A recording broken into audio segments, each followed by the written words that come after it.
ఓవరాల్గా మహారాష్ట్రలో ఏ ఏ కార్పొరేషన్లు నేరుగా బీజేపీ గెలుచుకోబోతోంది, ఏ ఏ కార్పొరేషన్స్ని వేరే వాళ్ళతో గెలుచుకోబోతోంది, ఈ లెక్క చూసుకుంటే మొత్తం 29కి గాను 19 బీజేపీ మేయర్లు డైరెక్ట్గా ఉంటారు. ముంబై, నవీ ముంబై, షోలాపూర్, సాంగ్లీ, నాగ్పూర్, అకోలా, జలగోన్, జల్నా, ధూలే, సంభాజీనగర్, పూణే, నాసిక్, పింప్రి చించవాడ్, అమరావతి.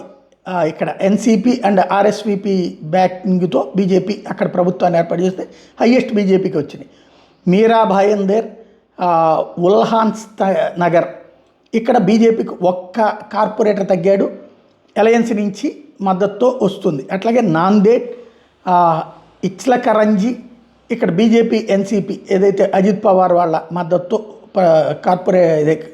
మేయర్ తీసుకుంటుంది. పన్వేల్, ఇవి నేరుగా ఉండేటటువంటి పరిస్థితి బీజేపీ మేయర్లే. అదే సందర్భంలో షిండే శివసేనతో కలిసి వీళ్ళిద్దరిలో ఎవరో ఒకళ్ళకి వచ్చేది అంటే ఎన్డీఏకే వస్తుంది. బట్ శివసేనకి మేయర్ ఛాన్స్ డైరెక్ట్గా శివసేన షిండే గ్రూప్కి వచ్చేది తానే, కళ్యాణ్ దొంబివిలి, ఈ రెండు కూడా శివసేన షిండే వాళ్ళు మేయర్ గెలుచుకుంటారు.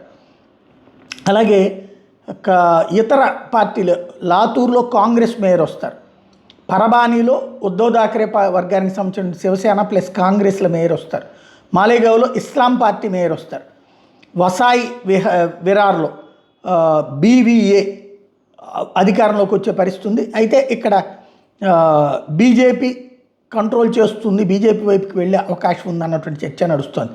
హంగ్ వచ్చేటప్పటికి చంద్రాపూర్ బట్ బీజేపీకి ఎడ్జ్ ఉంది, భివాండి కాంగ్రెస్కి ఎడ్జ్ ఉంది, ఈ రెండు చోట్ల హంగ్ ఉందన్నమాట. అలాగే అసలు కన్ఫ్యూజన్ ఉందల్లా కొల్హాపూర్, ఇక్కడ బీజేపీ ఆర్ షిండే సేన మేయర్ సొంతం చేసుకునేటటువంటి పరిస్థితి ఉంది.